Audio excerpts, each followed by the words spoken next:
Hey everyone, back to it. I've been looking at my background here. I don't know if you can see the boob tube and the board games and VHSs and stuff. I think I might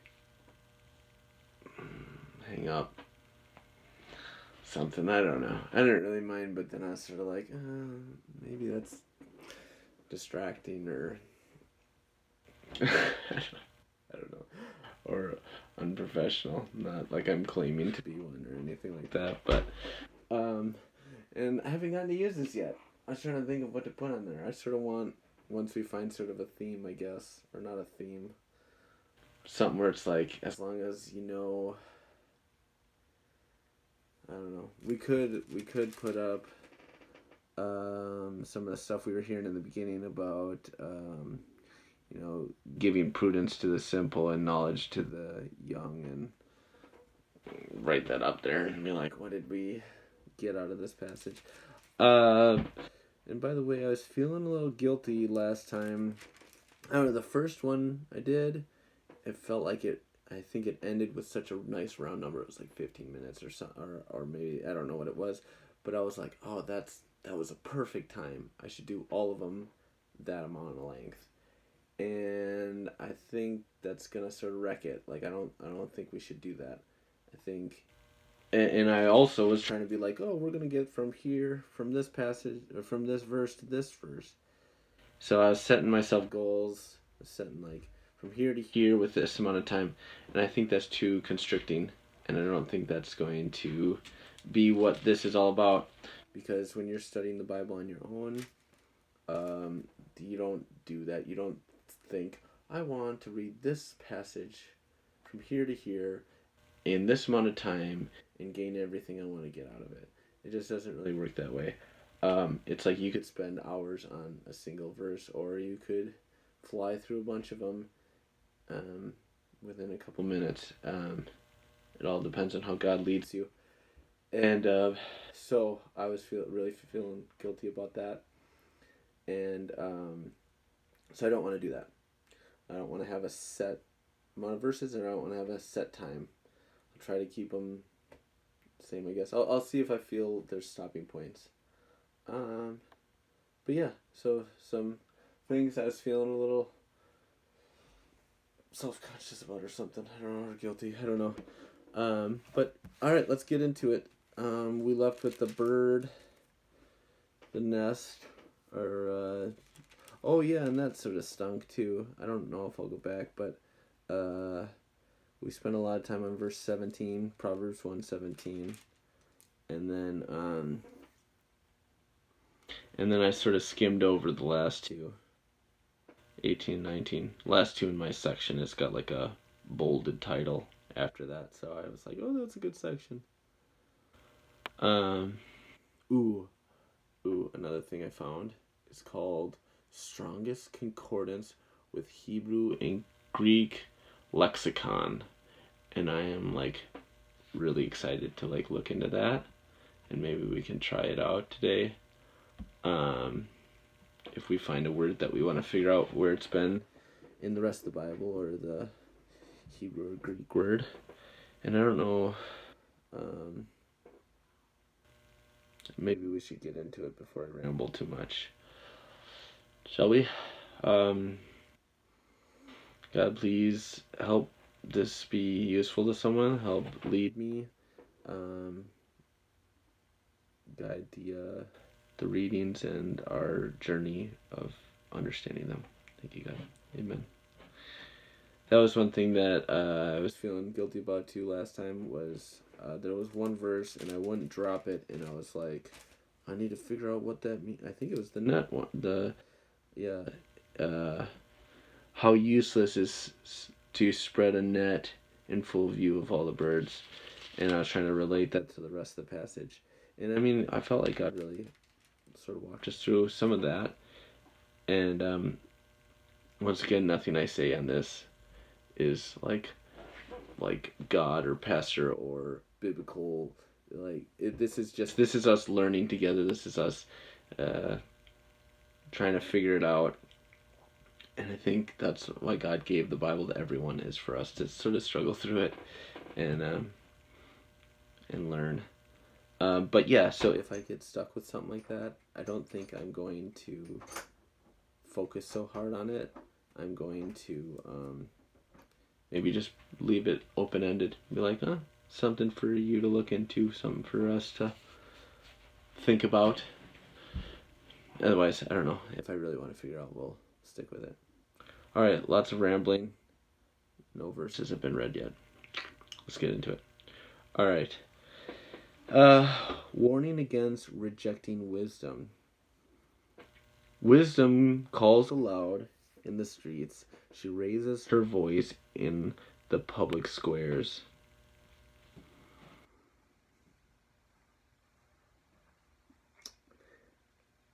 At the head of the noisy streets, she cries out. In the gateways of the city, she makes her speech. So,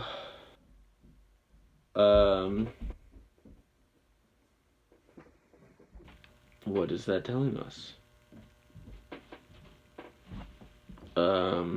Wisdom calls aloud in the streets. So it's like pretty obvious, I feel like. I feel like it's saying this isn't something you can just ignore.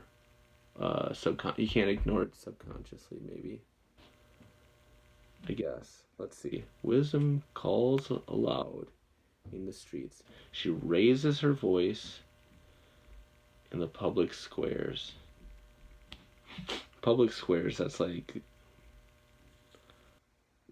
a place where a lot of people meet, right? I don't know why I'm just stating these out loud. I should be looking this stuff up. Let's look up a definition for I'm about to be hounded by a kid. I can hear it through the door. Let's see. Public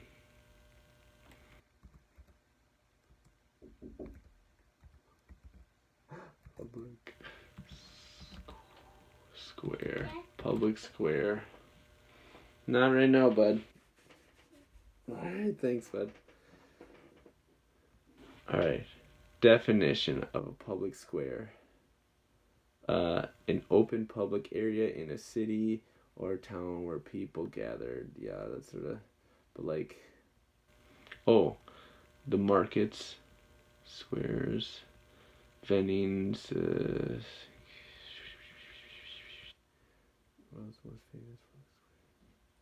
Alright. Didn't really need to look that up. I just feel like sometimes with the simplest words, if you look up the definition of them, it can sort of give you a little something extra. So you never know. You never know. So if there's anything you're like, yeah, I know what that is, and someone's like, define it. Good idea to get the right definition, I guess. Alright. Calls aloud in the street, raises her voice, very loud. Calls aloud, raises higher, public squares where everyone can hear. At the head of the noisy streets, she cries out. The head of the noisy streets, she cries out. So where the most people are, she cries out. In the gateway of the city, she makes her speech. Alright. Feel like that's saying you can't ignore it. It does say a noisy street, so like if there's a lot of noise and bustle going on, it's like you might need to take your time to look and be like, hey, this wisdom lady's speaking. I guess that is sort of unique too, that it calls it a her, a she. Wisdom calls aloud in the streets. She raises her voice. That's interesting. I think that's just the writers. Let's see, who wrote this? Solomon. Solomon's way of making this make sense. Just if you think of it as a person speaking to you. Because if it's not your thoughts necessarily, it is, I don't know. This whole analogy is a little, I mean, I get it, but like, they say if you truly understand something, that you should be able to explain it to like a 5-year-old. So I figure out that I learned that I don't understand a lot of things all day long because I have a 5-year-old. So trying to explain things to him, I'm like, oh, I guess I don't really understand that. But yeah, I don't know. We're just gonna continue on. That's something to think about, though. All right, it's saying it's a woman. Don't know if that means anything. She is yelling in the streets, a noisy street though. So do you need to take your time to pay attention to her, or is she loud where fools need to literally plug their ears and ignore her? Something to think about. All right. How long will you simple ones love your simple ways? Hey, all right. That's what we were just saying. Maybe people are like ignoring her. No, get out of here. Like, she's yelling at me. I don't need to hear what she's saying. How long will you simple ones love your simple ways? So, like, foolish and simple and not trying to listen to wisdom. How long will mockers delight in mockery, and fools hate knowledge? Fools, simple, and mockers are pushing her away, ignoring her. Is what it sounds like to me.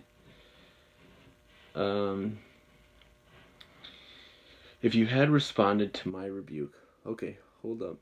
Who's my? Is wisdom saying this?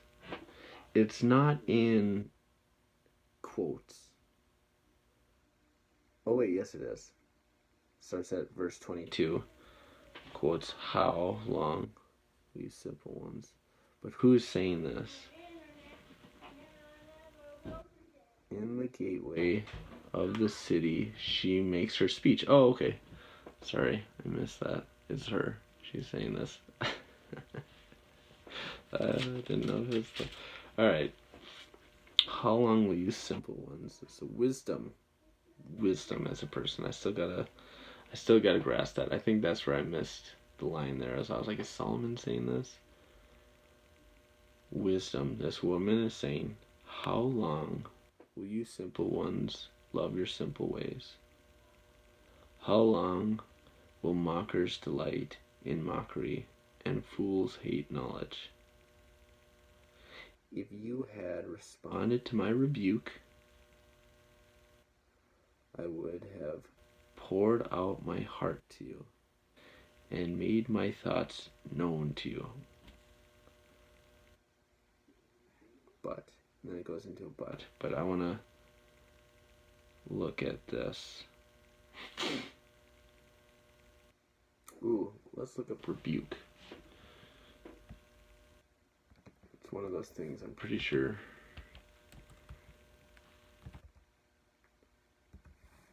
I know what rebuke means, but it's always nice to get another.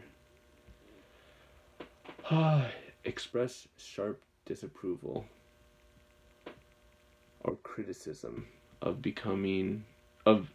of someone because of their behavior or action. So that already helps me actually, because my thought of like a rebuke, like, I guess if I were to envision what a rebuke is, it's like someone like like curled up on the floor while someone's over them like yelling. Like, that's sort of what my view of a rebuke is.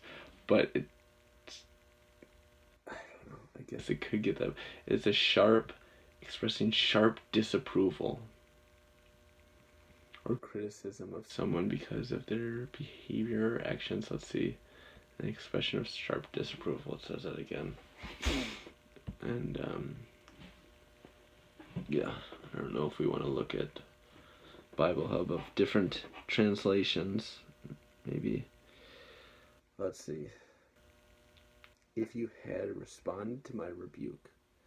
What was her rebuke? I feel like I'm keep running into like unanswered questions here. Unless I'm just missing it. I'm probably just missing it. You guys probably see it and I'm like, stumbling all over here. That's why I should just continue on. Because if you guys get it, you don't need to hear me babble about how I'm not understanding it. If you had responded to my rebuke,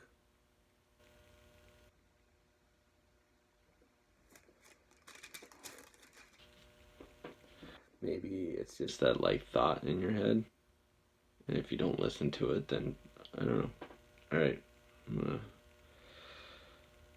Alright, I would have poured out my heart to you and made my thoughts known to you. So if you listen to wisdom, you'll understand wisdom. And if you would have listened to me, and have made my thoughts known to you. Boy, alright. But since you rejected me, not listening to, but okay, sorry. I keep throwing my own words in there. I should read the verse and then I should throw my thoughts out there instead of mixing the two. But since you rejected me when I called, and no one gave heed when I stretched out my hand. Heed is a weird word. I know, heed.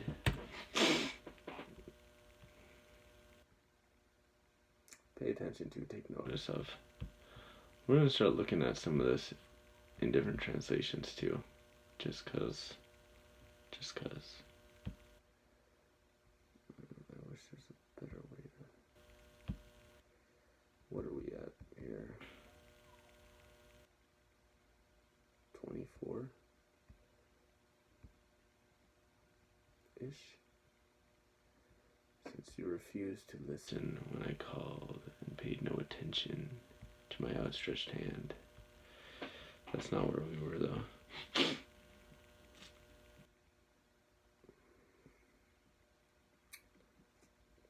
Oh yeah, there's no one gave heed when I stretched out my hand. No one listened. We're just gonna go with that. Since you ignored all my advice and would not accept my rebuke. So wait.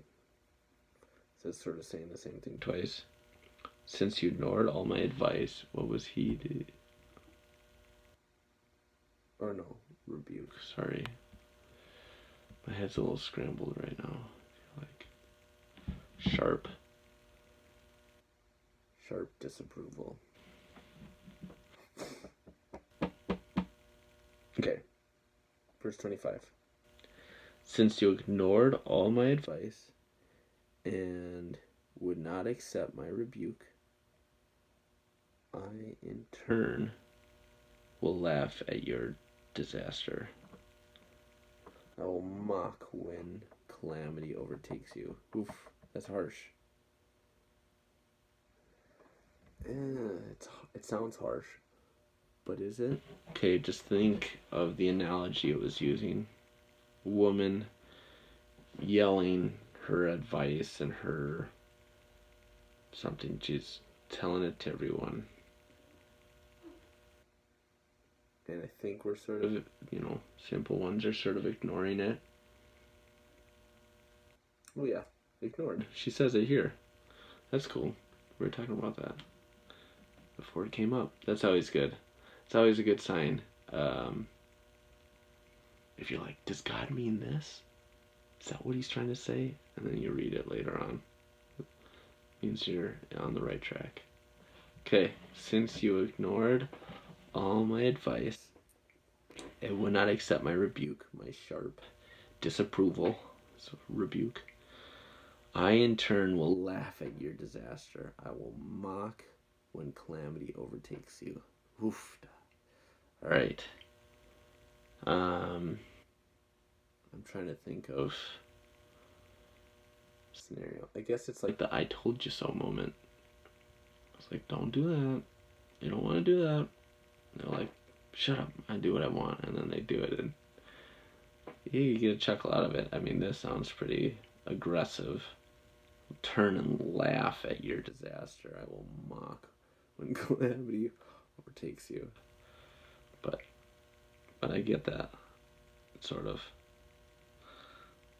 It's like part of me is like, oof, that's rough, because I'm pretty sure the disasters that it's talking about are, I don't know. All right, when verse 27, when calamity overtakes you like a storm, when disaster sweeps over you like a whirlwind, when distress and trouble overwhelm you. So this is when wisdom will be laughing at you, because you didn't take her advice and things are going crazy now.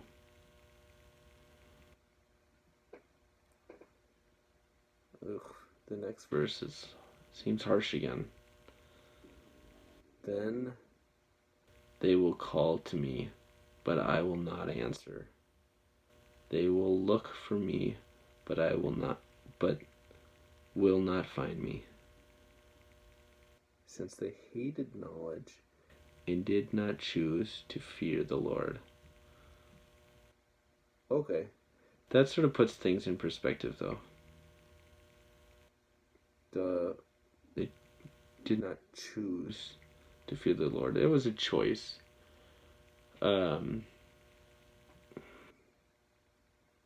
Choosing to go against God. Choosing to not listen to. Sort of like giving the middle finger, walking away. Or it's not just like,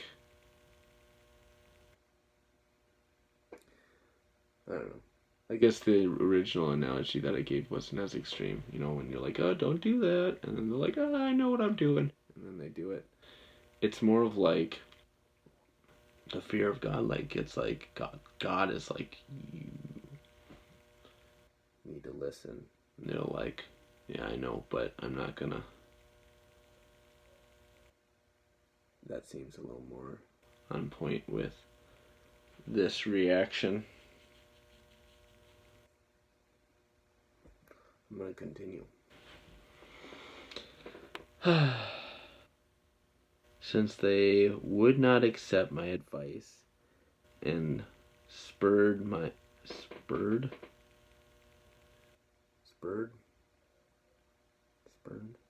rebuke. I think I've seen that wrong. Since they would not accept my advice.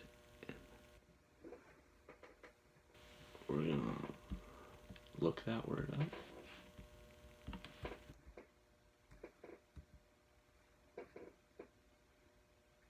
Oh, where am I?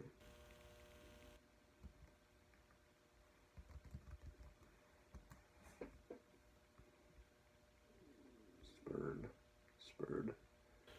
Reject or disdain. Am I saying it right? Spurn.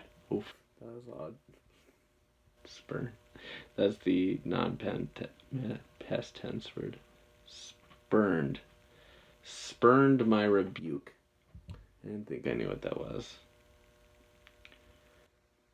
Since they would not accept my advice and spurned my rebuke. Rejected my rebuke. So rejected, there we go. That's cool. Once again, sort of, sometimes it feels like you're like shooting in the dark. And it's like, and then something confirms it, which is pretty nice. By the way, I mean, I've read Proverbs before, but doing this thing, I'm trying to just let God move. And a lot of that is out of my inability to do it. Since I can't do it, if I'm doing it, God must be doing it. Is my logic behind it. Yeah. There's more information on that, but we'll stick with that. All right. So I like to not read beforehand. That's why it feels like I'm just fumbling all over the place, because I am. But God's getting us somewhere. So it's a rejection. It's not just I'm not listening. It's like you heard it. She was yelling in the square. You heard it, and you straight up went the opposite direction. That's why it's like a deserved laughing at mockery when the calamity overtakes you, all that stuff. It's like, and it was a choice. Verse 29. Since they hated knowledge and did not choose to fear the Lord. Wasn't like they just didn't know. They chose not to. Alright, I went backwards. Where are we now? Since they would not accept my advice and spurned my rebuke. Spurned was rejected my rebuke. They will eat the fruit of their ways and be filled.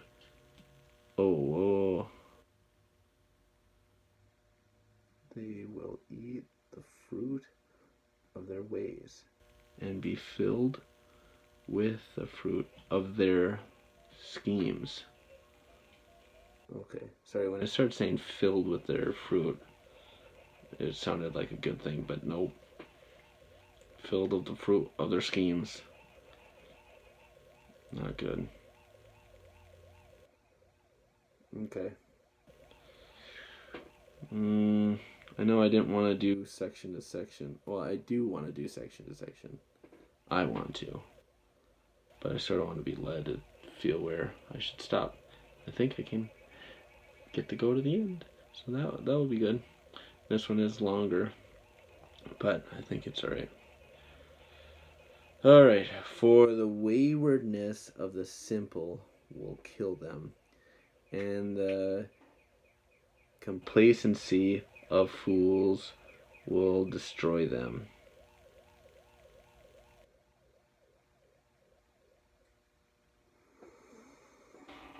I need to read that again. For the waywardness of the simple will kill them, and the complacency of fools will destroy them. Oh boy. You know what? This one's going long enough. So, I think, because there's stuff there that I want to dig into. I was thinking. So, that's another thing God likes to do too. So whenever I think I know what's going on, changes it on me. I'm like, hey, we're gonna get to the end of this section, because I like the neat little finish a chapter, get to the end of that. I like neat things, and God likes them messy sometimes. Alright, thank you God so much for this time.